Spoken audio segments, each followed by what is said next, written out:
Hey friends, welcome back. I am making some bagels today. I got a few packages of cream cheese at our local grocery store. They were on clearance, a manager special, because I think they were going to expire at the end of this month.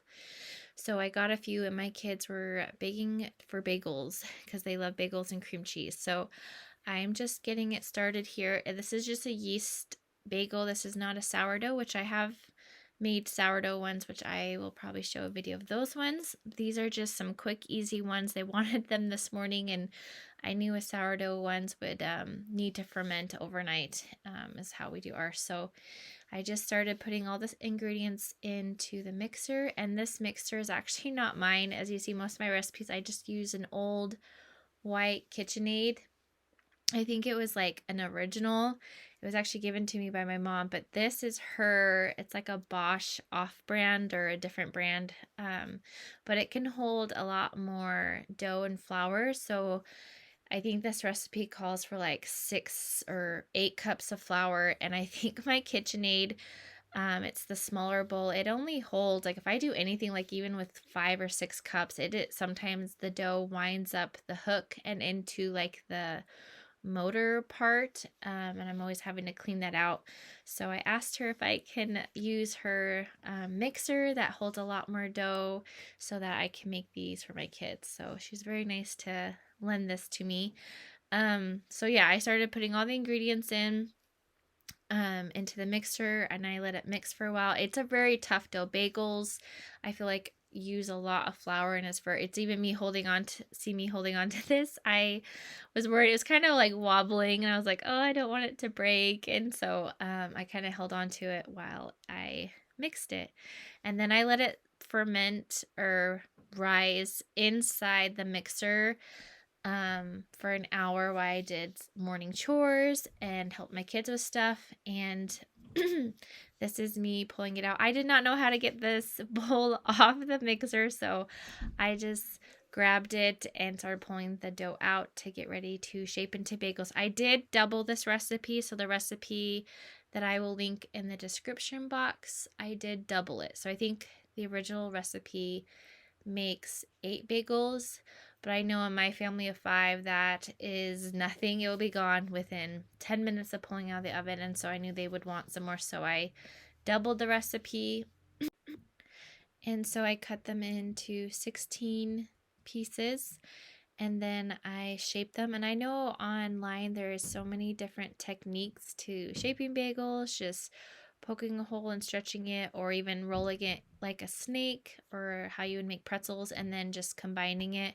So any way works. I just know in the past, if I've done like the snake method and I tried to connect it, when I do the boiling process, I felt like some of them came apart, so maybe I didn't do a very good job of making sure they connected and sealed.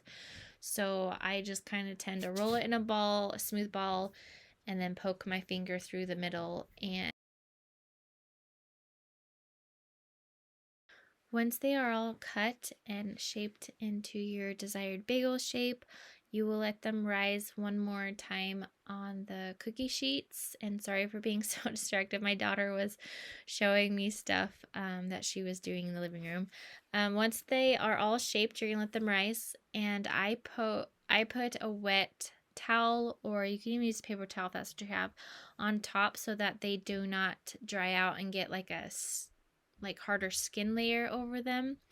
And then I preheating the oven and prep the water for the boiling process. And that includes just water, and I think it was like a fourth or a third cup of honey. And so once you put the honey in, then you just kind of mix it up till it's all dissolved, and then you will do the boiling process, which, if you were to do pretzels, in which you can make pretzel bagels, you would do the baking soda water mixture. But this is the process that makes the bagels nice and chewy.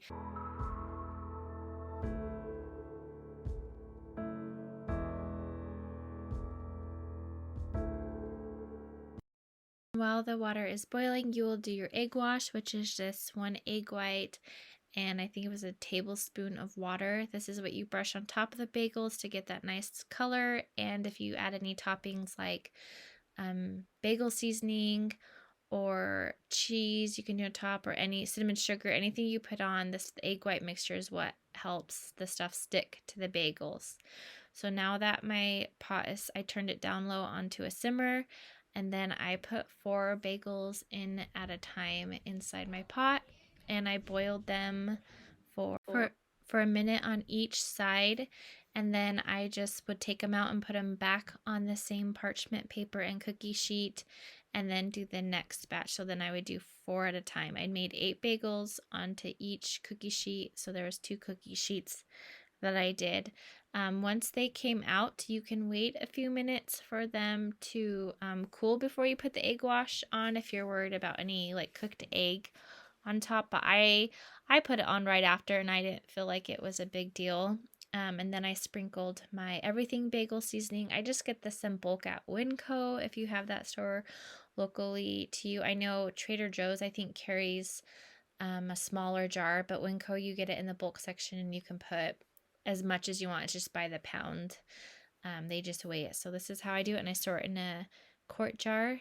So once those are out, you'll see I finished putting the other 4 in, and then coat it with the egg wash, and let them sit till they got a full pan. And the temperature that I had the oven, you can see, was 425.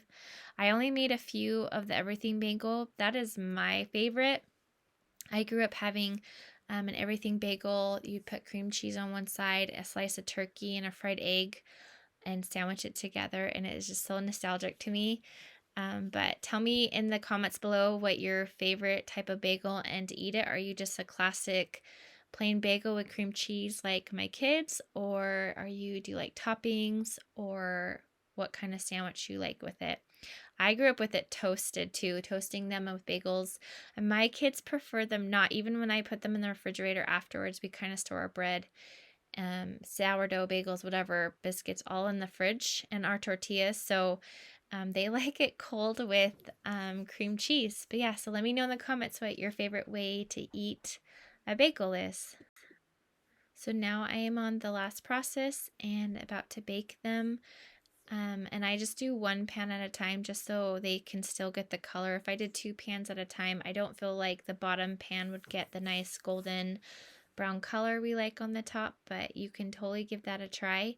Then you bake it, and I take them out. I do make my kids wait at least 5 minutes before they can have one. You open it up, and the cold cream cheese doesn't really spread very well on a hot, steamy bagel anyways, but they are delicious, and I will leave the recipe I use down in the description box below. And I hope you guys enjoyed this video.